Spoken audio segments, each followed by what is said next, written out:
Bonjour à tous, je suis Didier Mazier, je vous souhaite la bienvenue, je vous remercie pour votre fidélité à cette chaîne. Alors vous avez probablement remarqué dans les vidéos des semaines précédentes qu'il y avait des petits problèmes de son. J'ai donc changé de logiciel d'enregistrement et de montage et normalement tout devrait rentrer dans l'ordre. Mais le contenu reste bien entendu le même. Alors il va falloir comme d'habitude mettre un petit pouce en l'air si la vidéo vous a intéressé.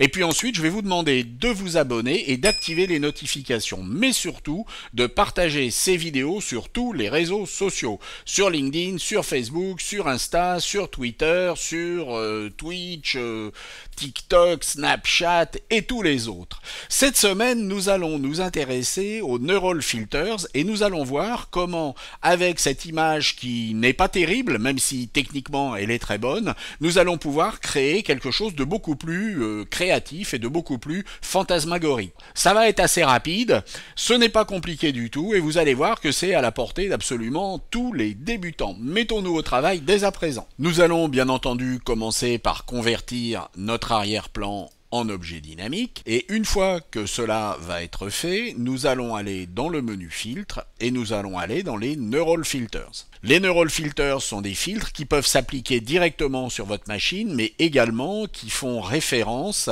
à des routines qui sont stockées sur le cloud. Parmi ces filtres, il y a le mix de paysages qui est intéressant, qui est encore en bêta version au moment où nous enregistrons et dont je me suis servi pour ce tuto.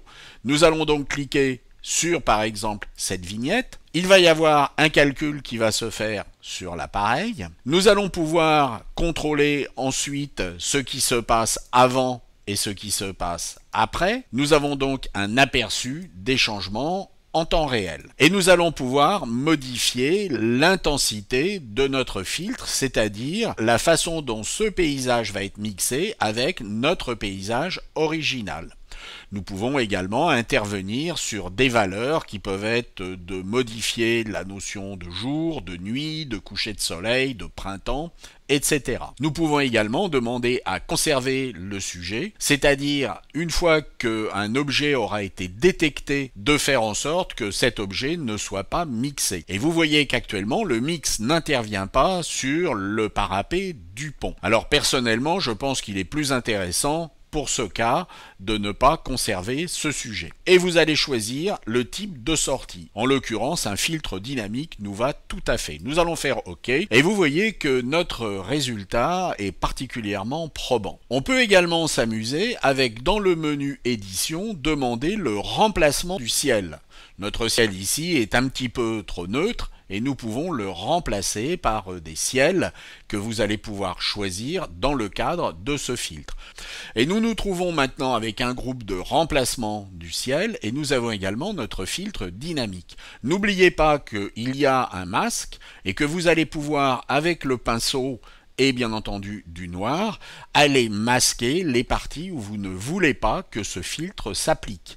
Nous allons passer bien entendu en mode normal et nous allons moduler l'opacité et le flux de notre réglage de façon à être beaucoup plus réaliste.